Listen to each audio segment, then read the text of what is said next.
Tonight, we've learned much more about the New Mexico mother and her teenage son killed earlier this week. Police say the shooter was Carmen Navarrete's ex-boyfriend. We learned her son, Axel Gonzalez, who you see with her here, was a sophomore at Capitol High School in Santa Fe. Their loved ones say both were loving, kind, and hardworking. The suspect, Jose Adrian Roman, was on the run for about 36 hours until police caught up with him this morning in Albuquerque. They arrested him after a SWAT standoff near 98th and Central. Tonight, we know Navarrete did as much as she could to stay safe. She filed a restraining order against Roman days before this shooting. Cassie Foote has been looking into the history here and whether our laws need to change, essentially. Cassie, what did you learn? Well, on paper, Navarrete did everything right.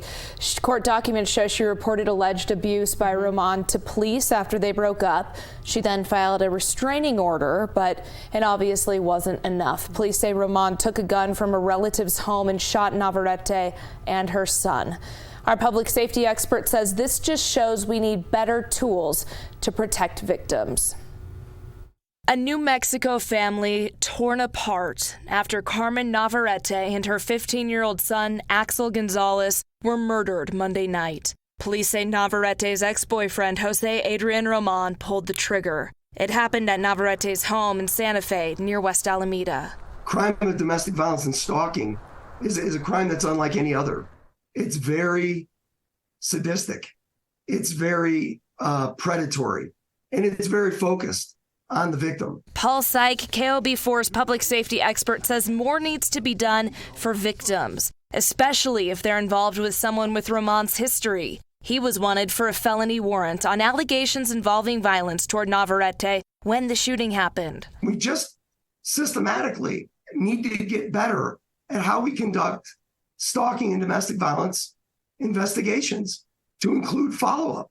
If we're really going to turn the tide in the favor of victims. Navarrete's daughter told us her mom dated Roman for 2 years, but broke up with him in late October because of the violence. Court documents show they got into an argument on October 28th, putting Navarrete in the hospital. They show Roman allegedly punched her in the face several times, strangled her, and pointed a gun at her. She said he asked for forgiveness, but said if she reported it, he would kill her and end her children. On November 9th, Navarrete filed a restraining order. She and her son were killed 4 days later. Unfortunately, restraining orders, they work best against people who are willing to abide by them. If you have an individual who is not willing to be restrained, it takes more than a piece of paper to stop them. That's why Syke says after a restraining order is served, officers should know the victims and the suspect's locations. We got to know if the offender is moving.